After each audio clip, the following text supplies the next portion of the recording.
Here we are back again for our next episode of David Stu Unhinged. And the last time we spoke, Stuart had mentioned an altercation he saw in front of the Trader Joe's on 14th Street in the East Village of Manhattan, which was very close to where we live in what was once a nice neighborhood and now turned into a cesspool.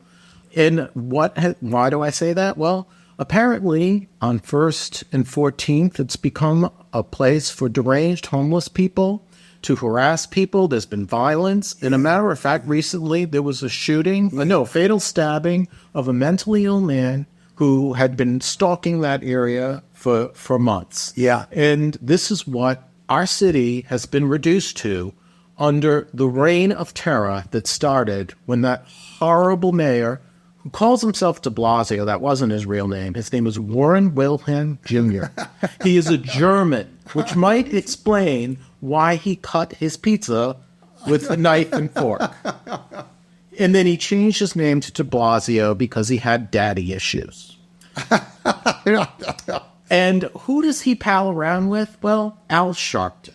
Okay? Al Sharpton. And you know what? I'm sick of hearing how Al Sharpton is a civil rights leader and a leader for black people. He is a disgrace. He came onto the scene in the 80s with a fake rape case that he concocted to get publicity with Tawana Brawley. He never apologized. Never. Never. And that assistant district attorney, I think that was the guy's name, had to, he bore the consequences of that. He was labeled. Right. He was ruined by the guy. And no one ever held him accountable for that, nor was he ever held accountable for all his anti-Semitic remarks over the years, including at the height of the Crown Heights riot. He went into a black church and he screamed and yelled, and it's on tape, "We have diamond merchants in our midst." And then what happens? A young rabbinical student was stabbed to death by a mob. This is Al Sharpton's legacy, but he gets a show on MSNBC. The Democrats they love him. Kiss his ass, and Blasio and him were like this. Okay, they were so close. Matter of fact, I remember when they smugly painted the BLM logo in front of Trump Tower as their way of saying, F you, Donald Trump. And Donald Trump's like, thank you, because you guys are more hated than me. And I think that's pretty much true, except in, the liberal media and the like. And Al Sharpton is a repulsive human being, as is Bill de Blasio and his entire fake marriage. Okay? He was married to a woman who he married, I think, because she was black, not because he loved her. And she's also a lesbian. I think in her case, she married him. She's a lot like Hillary Clinton. She felt she couldn't get elected on her own as a black lesbian. I don't agree about the Hillary Clinton. Oh, I do. You do. Well, let me get to her. She is a Stepford wife, a whore, okay, who married for power. She has never had one significant accomplishment of her entire life. And she was in the Senate, did nothing. At the State Department, she raised money for the Clinton Foundation, never did a thing. Then she runs for president and loses to a spectacle of embarrassment called Donald Trump. And then she cries about it. She's a loser. I saw a report the other day saying that if they came out with a list of potential candidates, if Biden were to step aside, that Clinton would be favored over Trump. That's just one. One, not a report, but a survey, whatever you call that, poll. And who were they polling? The so-called Americans? I don't know who, but I mean, it was interesting just to see that.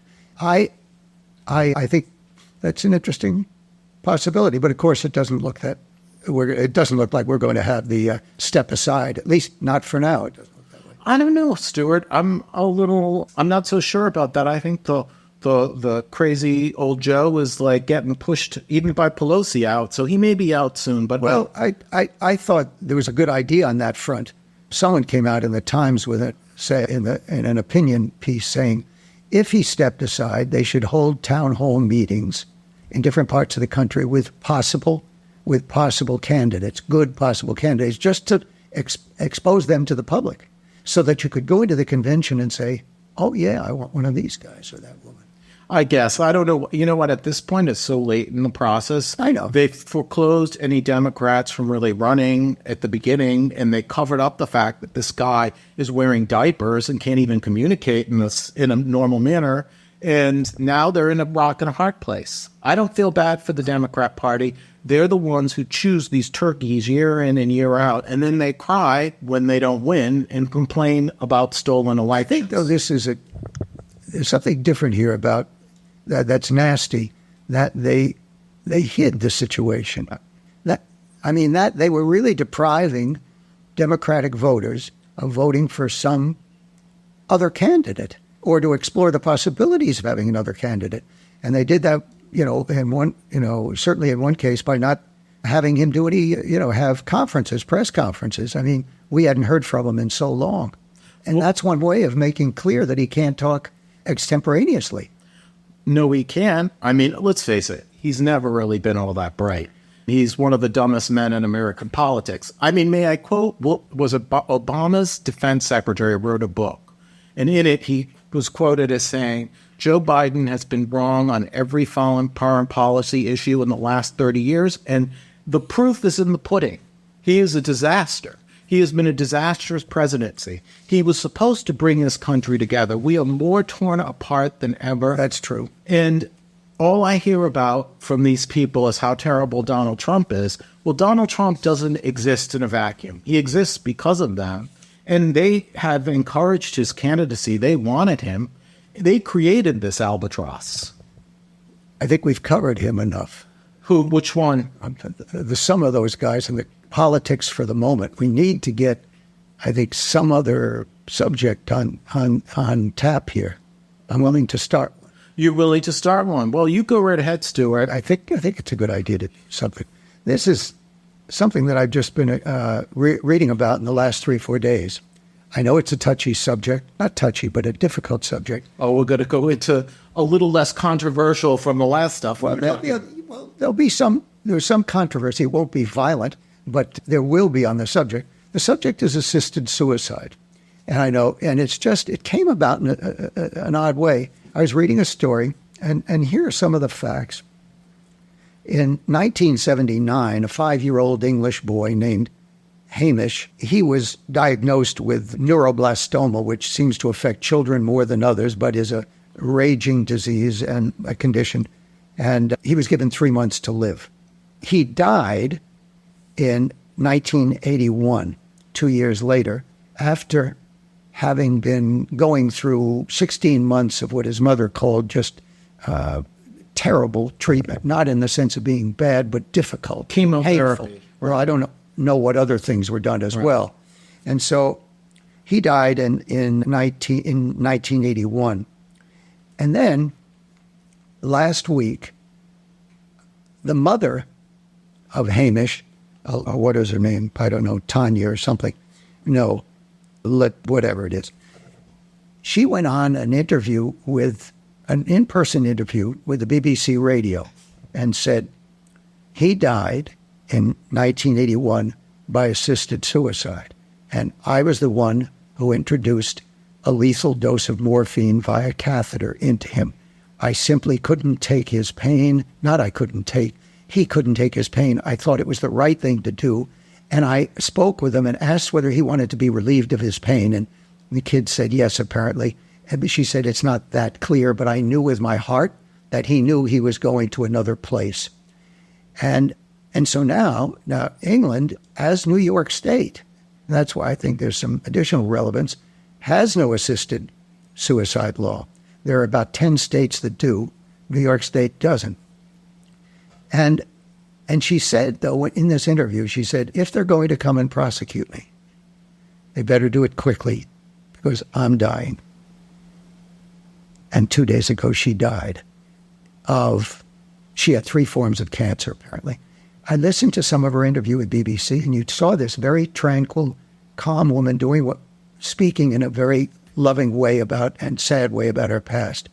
So now you say, I guess all the people who might listen might say to themselves, is this kind of assisted suicide ever legitimate?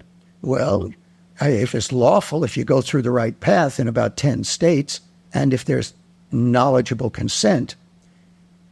On the other hand, there was one argument I saw, and then I'll leave it up to you and see what you think.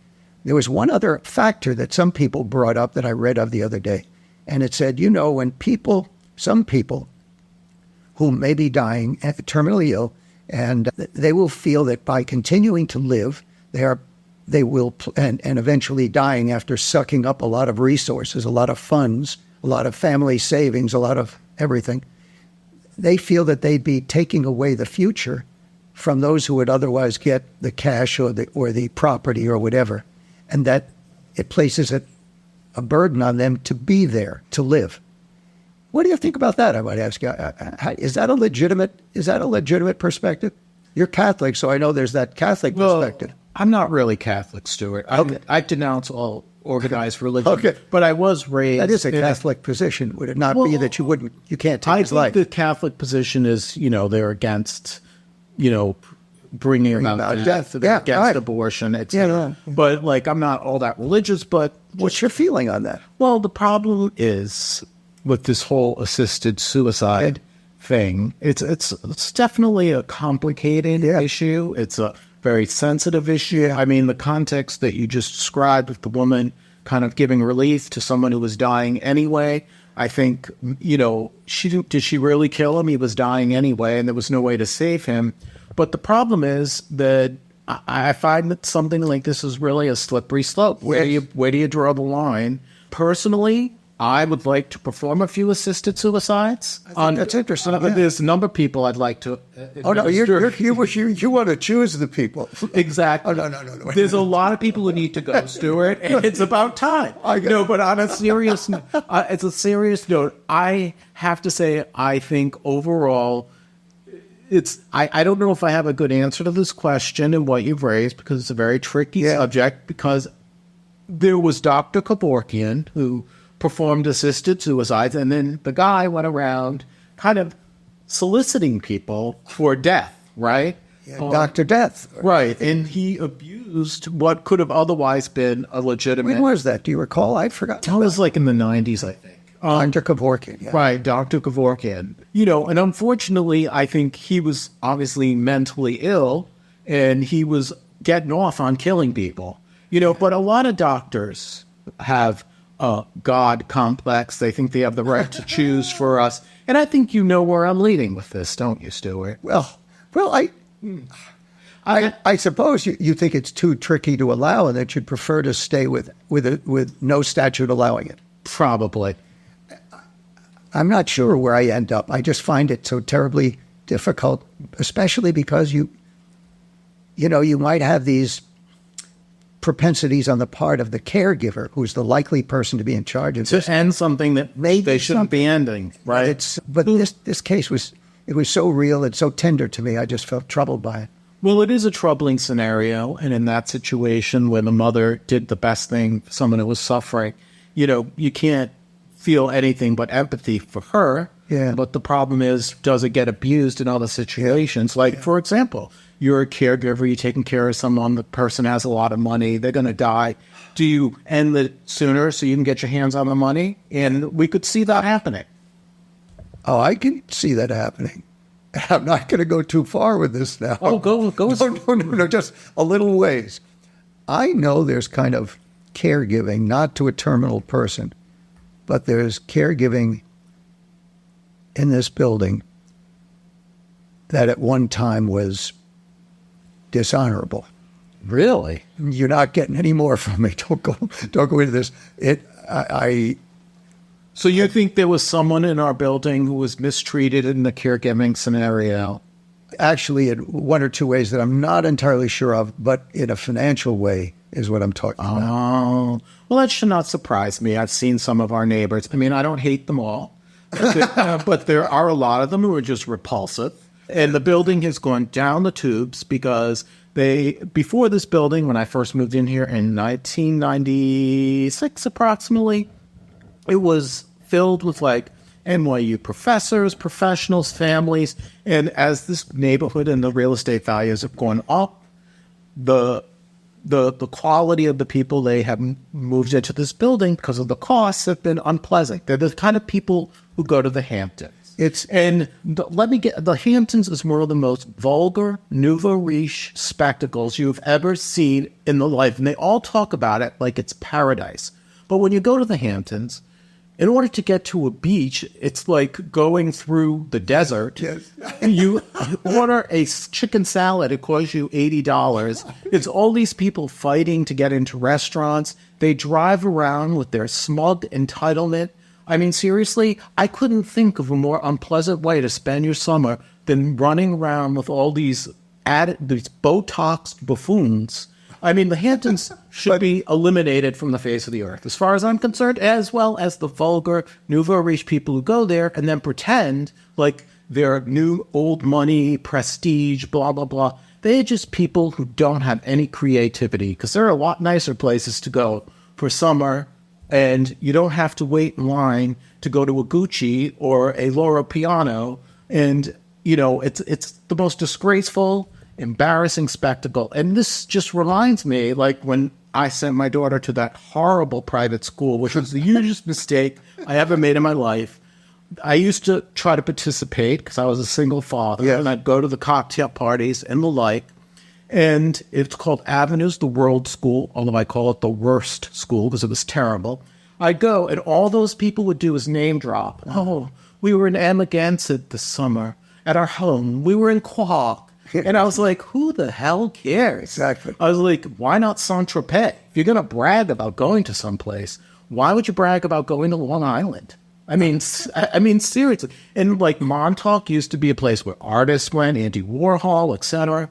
Now look what it's filled with. Drunken fraternity people overturning cars and going to parties where they strip down into nothing. Who was the guy few weeks ago, the star who got picked up for DWI? Justin Timberlake and SAG. And whatever happened there? Probably it just disappeared. Well, you know, it's funny. I kind of like Justin Timberlake. I wouldn't even recognize him. I think he's a talented singer, and he's taken a lot of shots because he originally dated Britney Spears when he was like a teenager, and they broke up, and people claim he like trashed her and he was sexist towards her and all. Keep up on all this stuff. Oh, of course I do.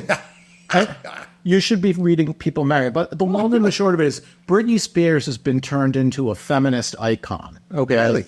Yeah. And why? She's mentally ill. She's the one who had the father acting as the conservator. Right, right. And then court case, she got that taken away, and she became free to do what she wants. Right, and now look at her. She's already divorced again and acting like a lunatic. The woman belongs in a conservatorship. It is not sexism to keep a mentally ill woman under control. And she is mentally ill. She was not the victim of some, patriarchal conspiracy. Her father is a scumbag too, but I mean, the woman is mentally ill, and but American feminists love to be very selective in who they pick as targets. I want to take something you said about she's mentally ill. She ought to be in a conservatorship. In a conservatorship. I want to take that one step further.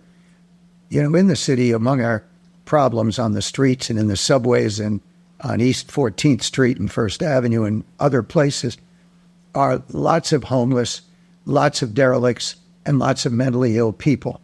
Sometimes they combine in one form, but it's been my feeling, and I know this is a return to the 1950s or something, but when you find someone who is sufficiently mentally unstable, I may not use the right scientific language, but of danger to himself and to others, that person should not be just going into some turnstile at Bellevue and come out on the street the next day after that person commits some offense. That person, if found to be mentally insufficient and of danger to others, needs to be held in a mental facility, cared for, tried to be treated, but unless and until certain medical personnel, I don't know if it's a board or an individual person, but until that person is found okay to be out on his or her own. Now, is that too much of a return to horrible places? That's never going to happen, Stuart. I know. And I'm not sure if I know. don't know about that. I don't know about of all the legalities associated with this. But at the end of the day, for whatever reason, we've come to a situation here, and not just in New York, everywhere, where, or not everywhere, but in a lot of cities have this problem of mentally ill people on the streets, and they seem to be helpless at doing anything about it. Yeah. And I think part of it is that, there's this whole notion that, people were originally, as you know, in the 1950s, held against their will. I know. But I don't really know what the solution is. But what I do know is I have a few ideas of what we can do with the homeless. I think, one, we should send them to Park Slope right in front of Deblasio's house, along with my continued urging of New York City residents to urinate in front of his house, because since he likes to think it's okay to do that everywhere else. And two, another place for the homeless now, since they may have a lot of extra room in light of all the costs of real estate there, let's move them out to the Hamptons. That would be wonderful if a busload went from New York to the Hamptons on a jitney. Exactly, the jitney bus. They can have Prosecco on the way there. Oh, that would be wonderful. What would they do? Oh, I mean, I'll tell you what, they're going to go to Il Molino for dinner and pay like $300 for a bowl of pasta. No, I meant what would happen, what would the outcome with respect to those immigrants who, or in this case, mentally insufficient people were arrived there, what would occur? Well, they'd get that bus turned around in a heartbeat. I'm sure they would. I think that actually en route, when they heard this was coming, this wouldn't be Texas sending them to New York. When they heard this bus was en route, this bus would be hijacked or sent back somewhere else. Well, I'm sure Kathy Hochul, who does nothing, would have the National Guard make sure they edge it up right out in front of our building at the new bus stop they plan, shooting up drugs and defecating right in front of my doorstep.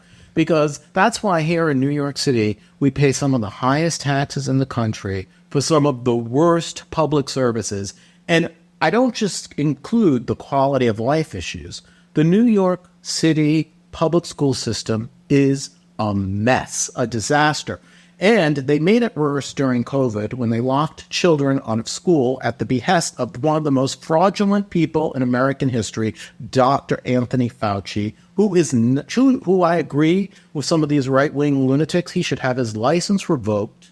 He gave out faulty advice during COVID, and he intentionally did it to aggrandize himself and his power. He left office with $12 million in assets. Where did he get all that money as a public servant? That's what I want to know, Stuart. How does someone who was supposedly a public health official end up worth $12 million after working at the government? Where do you think he got the money? Who paid him? I'm not going to go to your conclusion. I would just say perhaps he made investments with funds, wise investments. Perhaps he received property from relatives. I don't think I should come to that conclusion. He received property, all right, because the property he received was royalties from drug companies whose drugs he was approving and peddling to all of us, like the COVID vaccine, although I don't think he made profits from that, at least according to what he said, if you can believe anything he says. But at the end of the day, he did peddle the COVID vaccine. It was not effective in preventing COVID. And it was untested and thrown on the marketplace, and we still don't really know the long-term side effects of that. And some have claimed that it's impacted women's reproductive health. I'm not a scientist, I don't know. And the COVID vaccine. And we don't know what we were putting an untested vaccine into our system to prevent us from catching COVID. And then lo and behold, 2 or 3 months after COVID and the Delta variant arrived, people were catching COVID like wildfire. So this vaccine was a fraud. And then Joe Biden, the bottom of his law school class, Joe Biden, at the behest of Dr. Fauci, mandated that military, transportation officials, federal workers were all to get this vaccine. And a lot of people protested it and quit. It was also done at the state level. And then we had transportation problems. We have a shortage of people in the military. We had shortages of teachers because a lot of people said, I'm not getting this vaccine because I don't trust it. And they were complained to be Trump conspiracy theorists. Well, now, look, if we look at this 4 years later, those people were right. They lost their jobs, and it caused a huge amount of damage to the country. We had massive inflation, and the only reason was the supply chains were all screwed up because we closed down a massive economy to prevent a disease or a virus that was already spreading, and the lockdowns did not work. They did not prevent the spread of COVID. I mean, Sweden did not do what we did and had basically the same mortality rate as we did. This whole COVID thing was a scam and a hoax. And I'll tell you one more thing. No, I was funny yesterday. You'll probably be disgusted by me, Stuart, but I went to buy some new underwear at Saks. Oh, and you elite fellow, you. Of course, I want my high-end underwear. So I go, and they don't have my size, and the guy is waiting on me, tells me, well, ever since COVID, we don't have enough supplies because they keep a limited supply online because everyone's, on stock because everyone's buying stuff online. And so they keep low inventories, and it's kind of really hurt kind of the whole hospitality of shopping and retail. And the people who've made all the profits, all of this are, the Jeff Bezos of the world on Amazon. And, who is Jeff Bezos funneling his money to? That's all I have to say. All these people pushing these COVID lockdowns, it was a complete fraud. And it was a disaster, and we are still paying the price. And this doesn't even talk about the mental health, the drug abuse, the low life expectancy in America, and the damage it has done to students and their education. It's almost unrepairable, and we have not even fully explored the disaster. And who was behind it all? Dr. Anthony Fauci. Although he is not, as I said, he should never be called a doctor. He's a quack. And I hate Robert Kennedy. I hate the Kennedy family. They are repulsive people. But there's one thing that Robert Kennedy Jr. said that is true, which is Anthony Fauci was the J. Edgar Hoover of the CDC. He is a scumbag. Is that a little too much for you? No. I don't know. I just think we've covered it. You think we've covered Anthony? I don't think there's enough that could be said about him. I want that $12 million. He doesn't deserve it. So where does this all leave us at the end of the day? We have a president who's demented. We have a city that's not in the greatest shape. But you know what? The bright side of this, I can just get in the jitney and go to the Hamptons and, spend $80 for a chicken salad. So you can't. Stuart, anything else? Well, it depends. Do you think we need another subject to open up or not? Well, or is it about time to conclude? It may be about time.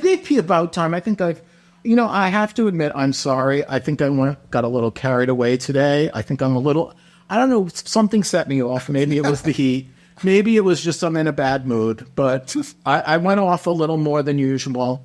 But as usual, it's always a pleasure. But we'll be back with even more vitriol and hatred. Or at least I will. I don't know about Stu. I'm going to have a few more positive things on that side of the ledger every once in a while. Well, we're going to work on your positive attitude and hope to bring you to the dark side. Just you need help. All right. We'll catch you soon.